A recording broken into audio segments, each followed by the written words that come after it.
Hey everybody, and welcome to another exciting edition, a comics-loving edition of Words, Images, and Worlds. Delighted to be talking on this episode with comics creator Scott Shaw. Scott, thank you for jumping in. May I call you Scott? Is that okay? Certainly. Wonderful. Well, I see several of the books that you've been responsible for back there on that lovely sort of display. Work in the world of characters like The Simpsons, Hanna-Barbera. There we go, Hanna-Barbera characters, and Shrek, Sonic, all sorts of wonderful characters that carry across media. And of course, we'll visit a couple of your favorites as we go through, and also enjoying the books behind you in the corner there as well. I'm an English teacher, so I have to point out all the books. Oh, well, and we both have massive amounts of books behind us too. So there you go. Yeah, yeah. Now mine is like the holodeck. Mine is, this sort of thing. But Oh, you I you have see. a real life bookshelf there, so Yeah, I wonderful. have way too many books. I That's worked before I could become a professional cartoonist. I tried to get jobs involving books, whether it was working in bookstores or libraries or whatever. former librarian here as well. Yeah. So what was it about the written word? What was it about books that pulled you in, and particularly to comics? Well, I was born in 1951, so I was exposed to comics in the height of America going along with this best-selling book that was written by a psychiatrist or a psychologist, I forget which, who really it was turned out that he faked a lot of his so-called research, but he I told know the people book of that which you speak. comic Yeah. books will turn your children into juvenile delinquents. Mm-hmm. And I was reading or looking at comics by the time I was 3. By the time I was in elementary school, I could read already because the words supported the pictures and the pictures supported the words. Mm-hmm. And I had comics plucked out of my hands by teachers. I had secret hiding places where and it was mild stuff, Superboy, Uncle Scrooge, nothing that's going to be, oh, I mean, all that stuff was written intentionally for kids with Mm-hmm. vocabularies and storylines and everything. But I'm so happy to see now, you know, 70 years later, that teachers embrace this. Mm-hmm. And I understand it. I have a nephew that years and years ago, I said, I will buy you a big stack of dirty books if you'll just read them. He said, nope, nope. I don't want to, I'm not, that's not reading's not for me. Uh-huh. And it's unfortunately it's kind of almost a niche thing now for people to really be into reading just for the sake of reading good material. Yeah. Yeah. The number of times that I hear someone say, I don't read, and I'm like, anything? Anything at all? Anything. Yeah, there's definite work to be done, and I try Yeah. to be pretty tireless in it. Um, But anyway, when I was a kid, once I could read, um, it was not only comics, but myths and legends.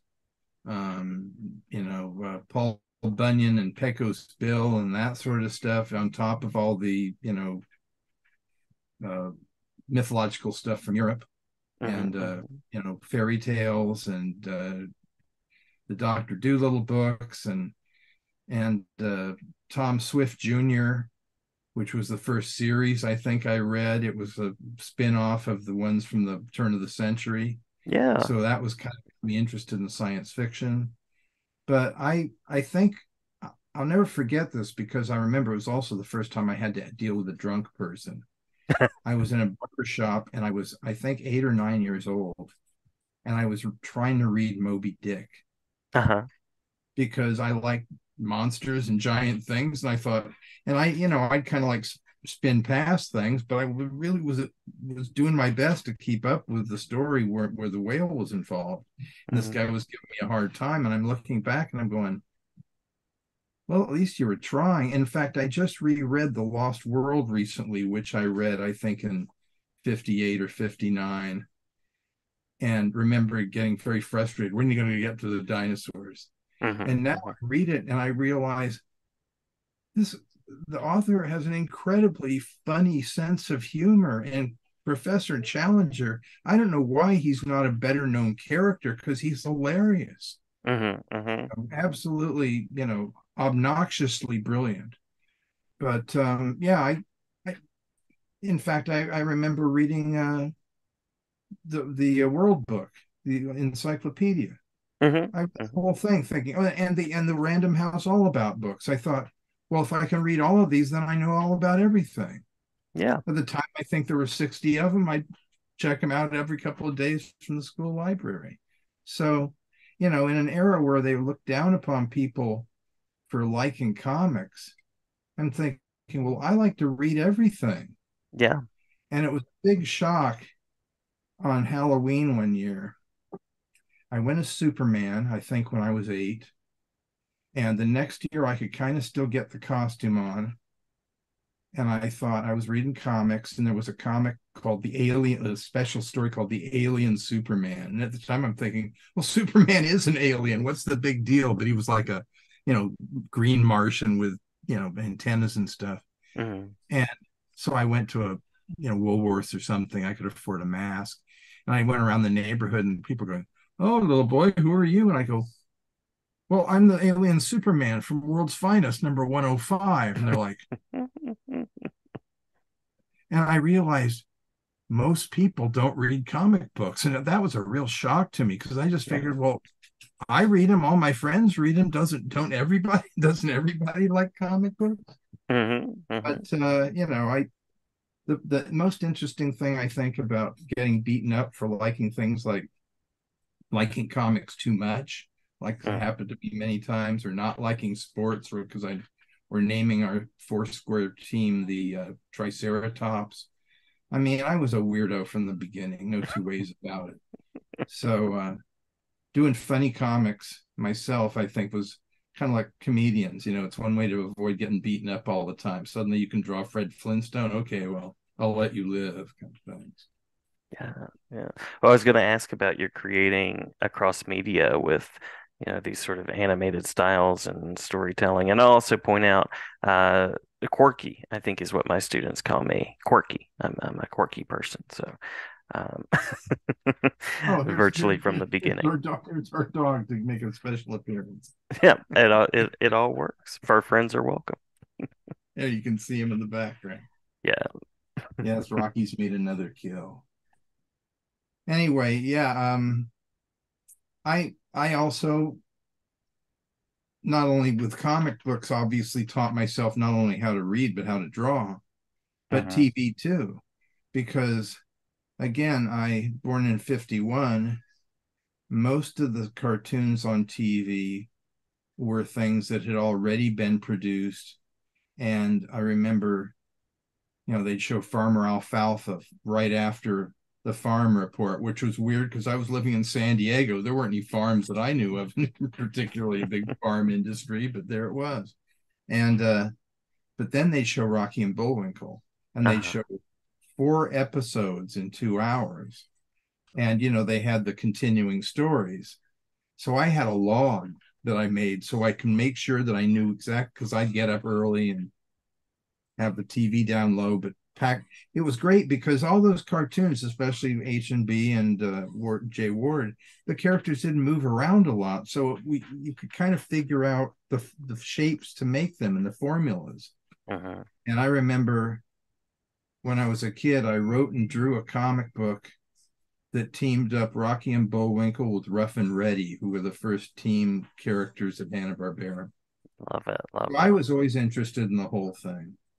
Not just drawing, writing and drawing and coming up with my own characters and working on other people's characters that I liked. Hmm. And by the time I was, well, I mean, I was selling stuff even when I was in elementary school, oh, draw me Hot Curl the Surfer. Okay, I can do that. That'll be a nickel. And that's how I increase my library of Uh-huh. comics and books and everything. I mean, my allowance wasn't enough. And then when I worked in bookstores, then I worked at B. Dalton Bookseller, if you remember that chain. And Mm-hmm. I think the first week I was in debt like for, $400 or something. They gave me a credit card. It's like I was 16. It was like, boy, I can get everything I want now. So, Wonderful. Yeah. it's always on my mind, I think. Yeah. Yeah. Along the way, any particular milestones or collaborations that have been especially fruitful? Well, I mean, working at Hanna-Barbera, I mean, when I was a kid and the Flintstones came out, I made a promise to myself to the TV set actually in 1960. I said, that's what I'm going to work on. Hmm. Now, I didn't really keep that because I was interested in other things and I was doing underground comics Hmm. and and then I was starting to work for Marvel Comics doing the Hanna-Barbera characters actually. But I was working at Hanna-Barbera in 1978. So 18 years between seeing the Flintstones when I'm 9 and working at Hanna-Barbera, it's a big deal. And I mean, yes, the cartoons I was working on at the time were terrible. They didn't have the best writers. They just were essentially, let's come up with stuff that can fill the time between the commercials. But I wound up working directly with Bill and Joe, and I went from being an artist to a writer, Hmm. Hmm. and then I went from being a writer to a producer. And so there I was, I didn't really have a control over everything like you'd think, but the story meant a lot to me, the overall piece. Hmm. And I've never really been an animator. I can animate, and if when I was doing all those Pebble cereal commercials, um, which was terrible cereal, but I love doing them because I finally had projects that had a decent schedule and a decent budget. But at least I had the ability to make them look good. Yeah. But Yeah. working at Hanna-Barbera, even though it was not, producing, it was in my idea, it was kind of the nadir of their quality. Mm. But um, still, I was working for the guys that created Tom and Jerry. And I was working around people that had worked on Snow White and Pinocchio. And they were working Yeah. on Richie Rich cartoons, but it was like I got a scholarship to go to college. I found out that they needed a cartoonist, and I've never heard of anybody getting a scholarship for that, but that's the only explanation because my grades in high school were typical of cartoonists. We usually get good grades, but not top grades because we're always in trouble drawing in class. Ah, And but I had kind of prepared for being a professional because even since a kid, I always had this confidence that I would wind up writing and drawing cartoons. love it. Yeah, I love that. And most of the cartoonists I know feel the same way. They may have not have known they wanted to be a cartoonist, but they wrote and drew their own stories when they were kids. Hmm. And many of us have relatives in the past that were creative in one way or another. My dad he was a Pearl Harbor survivor, so I never really noticed all these things because it was like, well, my dad's a Navy hero in a weird way, and he Mm. became an officer. But he liked to do things like, very ornate Christmas displays. I mean, he'd build the stuff himself, and he did paint by number stuff when he was, stationed out, away from home. Oh, wow. And Yeah. you think, oh, well, my dad can do anything. But looking back, it was like, no, he brought me special ink pens when I was about 6 years old. Hmm. And my theory is that he probably joined the Navy to see the world and come back and would be a sign painter because he was in a small town in Illinois. Hmm. Hmm. But, I think most cartoonists have somebody that has a creative spark, whether it's writing or drawing or singing or whatever. And it seems to be passed through DNA. I mean, look, if there were more creative people in the world and somebody could exploit it enough to make money off of it, then there'd be research to find out where all that comes from, right? Right, right. But now we can just bullshit them all to think it's just magic. So, That's right. That's right. It just but I really do fairy think dust it's falls wired down. in somehow, Yeah, and you just have to nourish it in order to make it into something. that's cool. That's a cool thing. Yeah. Yeah. Well, and to have people in your life that like invest in you in one way or another, that's a big thing too, of having a dad that brought you pens and Yeah, kind of my shared some parents of that. I think they were being Depression era kids.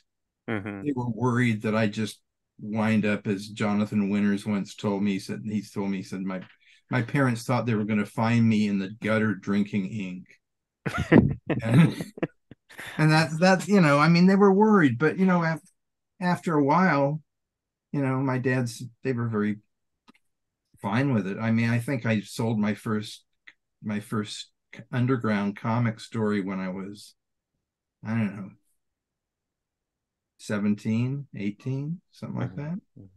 Wow. So, I mean, it was filthy. It was about a walking pile of feces, but still, it's like it was a 10-page story in an actual comic. So, It works. Hey, if it's a story, it's a story. And yeah. that does sound like a very Jonathan Winters thing to say. I have to say that as well. He was one of my heroes when I was a kid, and it was so great. I got to work with him not only on some shows where he was doing the voices, Hmm. but afterward, he never finished it because his wife died and his priorities all changed. But we were working on a book together that I was illustrating that he wrote called Oh, the 12 the 12 Husbands of Maudie Frickert.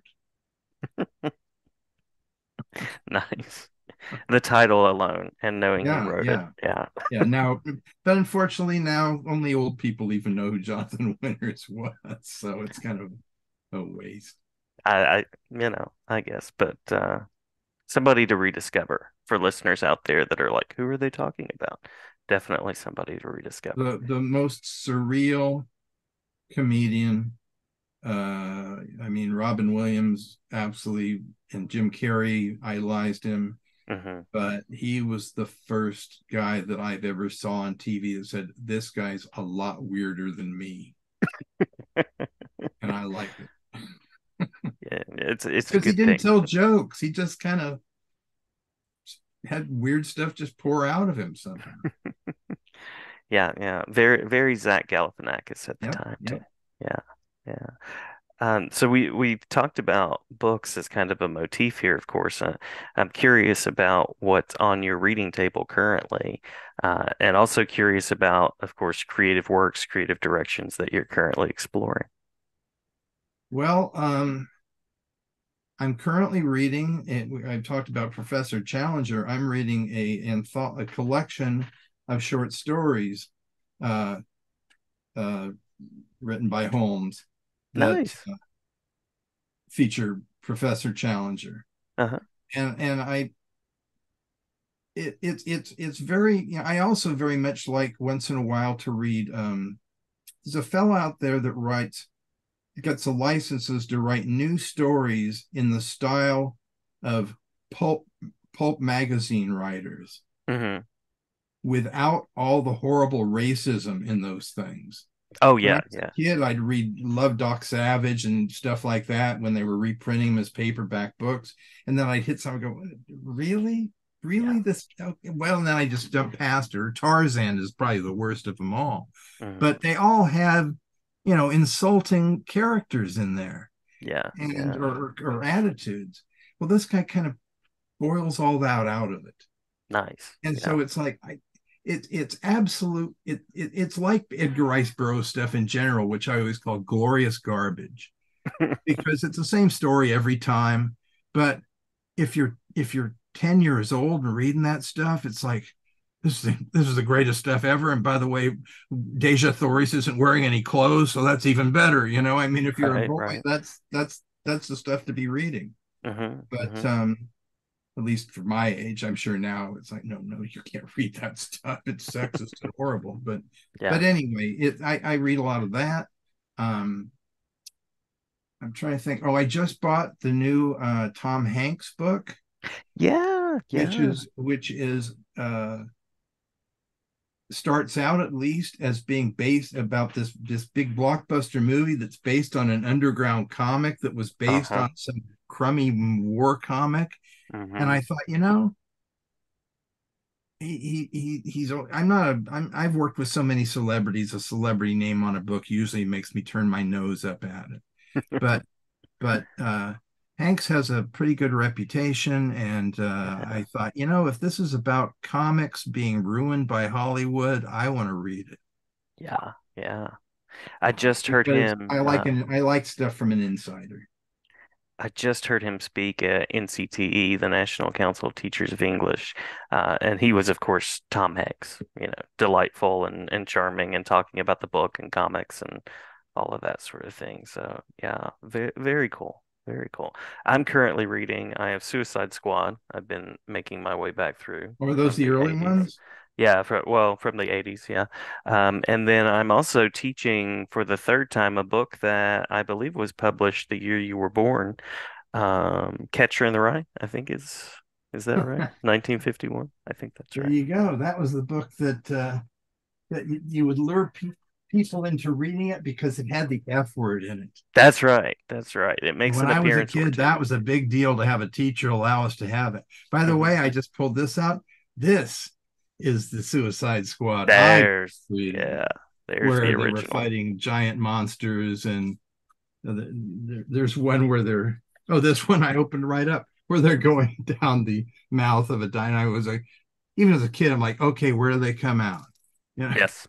Yeah, true. the logic the logic doesn't matter if you're aiming at a certain audience that's eager to let reality fly away. That's right. That's right. It works. Willing suspension. I'd like to ask you, or just tell you something that I think about all the time. Hmm. In my business, there are very few people that are pretty good at writing and drawing their own material. Hmm. And I, frankly, even with the public, Americans grow up, even if they're not reading, they are watching stories constantly, Hmm. constantly. And I know that they're very passive in terms of, oh, that was just wash over me. Hmm. But when people tell me I don't know how to write, I'm thinking, you're not paying attention. Right. Right. There's plenty of mediocre to terrible writers out there that are making very good, money from terrible stuff. You don't have to be a good writer to be a successful writer, unfortunately. Mm. It's like the shape of a story, the Kurt Vonnegut thing about like, well, you've seen this story probably 10 times this week. Boy falls in a hole. Need not be about a boy, need not be about a hole. I mean, yeah, the that is out there. The shape of a story is totally like what, 3 times a day people check it out at least. Yeah, Yeah. If yeah, not more. yeah. Even Very the true. most experimental movies fall back on some happy ending sometimes. It's just kind of like, well, no, step outside the box a little more, please. Hmm. True. True, true. Get some postmodernity in there. Get some Yeah. interesting turns. By the way, since we're talking about writing, my favorite author of all Hmm. time is Hunter Thompson. Yes, yeah. Hmm. I have never seen a guy put words together that don't belong together that make me laugh. Like a perfect quote was, "My heart feels like an alligator." Yeah. I mean, right there. Mhm. And he kind of burned out a little too early. No surprise why, but he had 3 or 4 books there and a lot of short, articles and stuff that you didn't know if you were reading reporting or fiction or what, but Mhm. you really didn't give a damn because it was just pulled you into a whole weird universe. Yeah, for And sure. his point of view was unlike anybody else's. And yes, I was doing a lot of drugs at one time, but that really just made it funnier. Yeah. Yeah. That journalistic style meets psychedelic worldview right there. Yeah, well, he started out as a sports reporter. Hmm. And I have absolutely no interest in sports, but the fact that in writing about that, you have to just just go to the basics immediately and just dress it up a little bit. So it makes perfect sense. Yeah, true, true. How many ways are Um, there to say, well, a guy ran from one space on a field to another today, and he did it really well. It's true, very true. Final official question, and we can hit anything that we missed, and that is spaces where you connect with readers, anything creatively that's currently got you sort of churning and interested, or any of those kind of directions that you'd like to share before we close. um, well, let me see. I would say I always like finding good new authors and good new books. Hmm. I recently read one called Only the Dead Know Burbank. That is one of the best books I've read in a long time, and I hope Guillermo del Toro reads it because he would be the perfect guy to make a movie. It's about a little girl from Europe around the turn of the century whose mother is a witch and her father is some sort of weird ghoul, and she's kind of like she's not a vampire, but she's just kind of if she gets scratched, dust comes out, and she never ages. And she gets interested in movies. She starts working in the early films in Germany around the early 1900s and making horror movies. And Hmm. she comments at some point, she says, only you can only see real horror if you're dead. And it's like makes perfect sense. Anyway, she doesn't age. She comes to Hollywood. She becomes best friends with Boris Karloff and Lon Chaney Sr. And it ends with her at a convention someplace down by the airport in LA at a comic convention. And she's still the same little girl, and Forey Ackerman's there and everything. And it's like, and meanwhile, it's in during the war, she has to go back to Germany, and she brings her friend that lost the top of his head in a bomb or something. Of Oh course, he goodness. looks like Frankenstein, and she can control him. I mean, the whole thing is just like it's like a 1940s Universal movie turned upside down, very much like the Shape of Water turning the creature from the Black Lagoon into the hero, and the Uh-huh. government people into the bad guys. I love it when they take all the old things that I grew up on and flip them. Yeah, Good definitely. stuff. And I just saw the latest Godzilla movie, Godzilla -1. I've heard great things. Yeah, yeah. You have never cried at a kaiju movie before, I'm sure. I haven't, and No, I love don't think so. kaiju since I was a little boy. This one hits all the right notes. Wonderful. Absolutely worth watching. That's what I keep hearing. I'm gonna have to check it out. Yeah, yeah. I've And heard that it's talking, showing Hollywood how it's done. as long as we're talking about books, Hmm. I have a new book. Fantastic.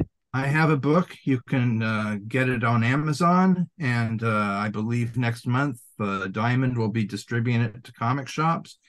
And this is a collection of comics. 99% I've written and drawn myself. It's all stuff that I own the rights to. So it starts with underground comics and then Love it. gets into when I'm starting to get a little more professional, and then stuff from fandom. And then it does my autobiographical stuff and, you know, just it's over 300 pages, and you can see it's as I tell people, it's the perfect bathroom book. It's a there's no story that's more than 10 pages of comics, so you can just have one on the tank and enjoy it because it's not really a kids thing. There's some underground stuff in there that has some word stuff. I would not suggest it to anybody other than maybe high school kids. I mean, you know how school is now. Yeah, They yeah. now they're swearing in kindergarten. I understand, That, but yeah, absolutely. That reading Catcher in the Rye in kindergarten, no less. yeah, the board book version. That's right. That's right. Well, I love it, and I'll be looking for that and going to add that to my collection. And Scott, safe travels to you soon. And yeah, thank you so much for taking the time to talk with me for a little bit. Well, thank you. This has been great. Yeah, great to talk with you Yeah, as yeah, well. it's nice. Nobody ever talks to me about what I like to read. It's nice change of pace. it's an English teacher kind of thing. So glad to do that, and glad to hear about all the things that are happening and all the things you're reading and creating.